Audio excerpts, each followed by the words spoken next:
6 ans, elle a décidé de créer toute seule sa propre entreprise de presse et elle publie désormais une revue consacrée aux femmes de lettres, de cœur et de culture, Phare, Femme à Rennes. Roger Bendayan l'a rencontrée à quelques jours de la Journée de la femme, ce sera le 8 mars.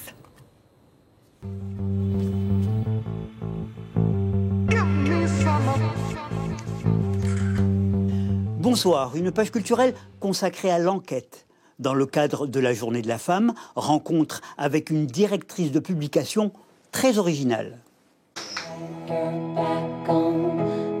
Ne dites surtout pas de la revue de Laurence Garrel qu'elle traite de la femme objet.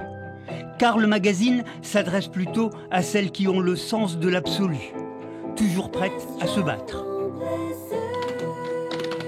Des femmes passionnées et passionnantes qu'elle met en valeur dans un mensuel de 44 pages gratuit. Nous l'avons rencontrée en plein bouclage et c'est Annie Girardot qui ouvre son édito. J'accorde mon édito à Annie Girardot, tout simplement parce que pour moi, elle met en avant la plus belle chose qui soit, c'est le sens de l'absolu. Quand Annie Girardot dit ces 3 mots, follement, éperdument et douloureusement, et oui, c'est comme ça que ça se passe. C'est-à-dire douloureusement, pour après, en 4 jours, faire limite 44 pages. Donc ça, c'est de la maquette. Follement, parce que c'est un projet de vie, c'est un projet qui me porte, parce que les gens sont intéressants. Toutes ces femmes que je rencontre, je trouve ça passionnant. Et effectivement, il n'y a pas besoin d'aller dans une autre ville. On a une richesse ici, une matière. J'ai envie de dire, je suis là. Laurence Garrel vit dans l'hyper-centre-ville de la capitale bretonne. Un village qu'elle adore, un quartier stratégique où elle aime se promener, chiner. Toujours en quête de reportages de proximité, à valeur universelle. Son boulanger, par exemple, lui apporte son pain quotidien et la soutient dans son projet. Le jour où elle m'a parlé de son projet, je ne l'ai pas prise pour une illuminée, mais presque. Non, parce que faire un magazine spécial femme à Rennes, il fallait oser. Et puis on en a discuté. Hervé, sa première réponse, c'était de me dire j'ai pas besoin en fait de publicité. Moi j'ai une boulangerie qui tourne très bien comme ça et il a raison.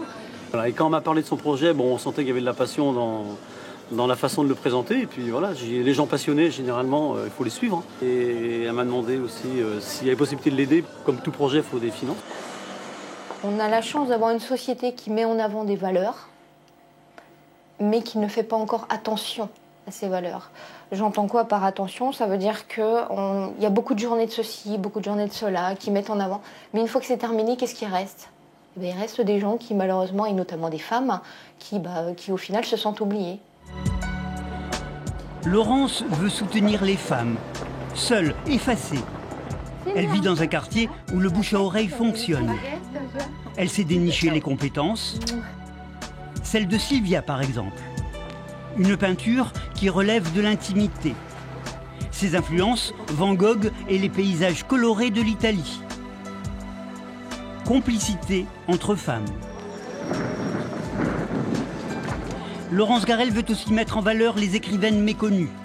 Elle est toujours en quête de la perle rare de la poésie contemporaine et nous révèle ici la très belle écriture de celle qui osa. Donc j'ai été séduite par presque cette saga familiale et ça m'a donné envie de consacrer 2 pages dans le magazine. Et d'ailleurs, je rebondis sur tout ce qui est de l'ordre de l'écriture au féminin. J'arrive à mon 15e numéro, donc 44 pages, toute seule. J'ai un très bon retour en fait de mes lectrices. Donc ça pour moi c'est important. Quand on me dit que c'est quelque chose qui est différent, intelligent, limite, évidemment, c'est presque une fierté, ça me fait plaisir.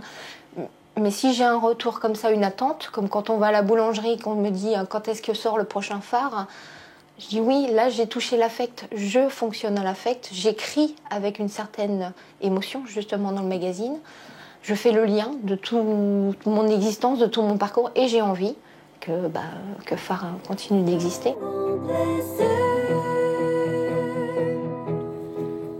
Voilà, c'est la fin de ce journal. Merci de l'avoir suivi. Prochain rendez-vous avec l'actualité régionale dans le Soir 3. Je vous retrouve demain dès midi. Très bonne soirée sur France 3.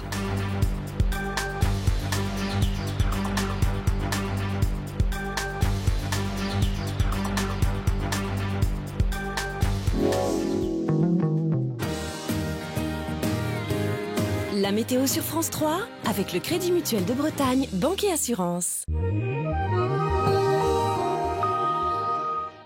La journée de demain débutera dans le froid avec de petites brumes dans les terres, puis le soleil s'imposera l'après-midi sans contrainte vers le sud de la Loire et la côte atlantique, alors qu'au fil de la journée, le ciel se voilera de plus en plus au nord-est de la région. Dimanche, après un peu de grisaille matinale, le soleil reprendra l'avantage avec l'arrivée d'un air plus sec par l'est l'après-midi. Les températures seront stationnaires, encore beaucoup de fraîcheur pour lundi, mais le soleil dominera toute la journée.